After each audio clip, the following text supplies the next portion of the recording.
আজকে পেঁপে আর্ট করা শিখব। আপনারা পাশে লাউয়ের ছবি দেখতে পাচ্ছেন। এই আর্টের সম্পূর্ণ টিউটোরিয়াল আমার ইউটিউব চ্যানেলে আপলোড করা আছে। আপনারা চাইলে সেটা দেখে আসতে পারেন। আমি ডিসক্রিপশন বক্সেও এটার লিংক দিয়ে রাখবো। পেঁপে আর্ট করার জন্য এভাবে পেন্সিল দিয়ে পেঁপের মাঝের অংশটা এঁকে নিব। এরপর দুই সাইড থেকেও সেম একইভাবে আর্ট করে নেব। এভাবে পেন্সিল দিয়ে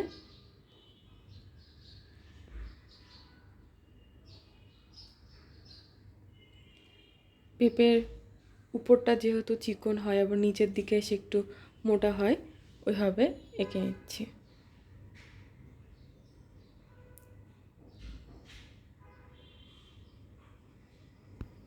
এরপর নিচের অংশটা ঠিক করে নিচ্ছি।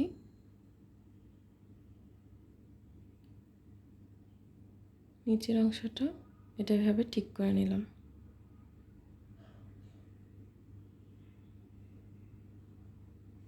এরপর বোটাটা আর্ট করব।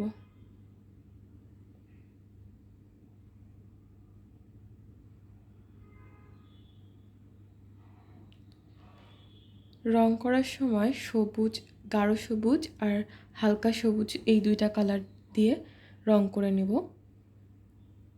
যে জায়গাটায় আলো পড়তেছে ওই জায়গাটায় হালকা, আর যেই জায়গাটা একটু অন্ধকার অন্ধকার ওই জায়গাটা গাঢ় সবুজ দিয়ে রং করব। এভাবে সম্পূর্ণ পেঁপেটা রং করে নেব।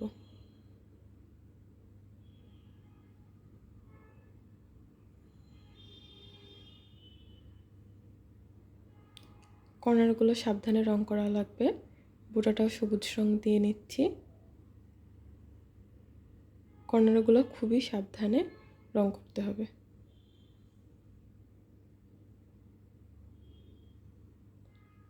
যাতে রং বাইরে না যায়।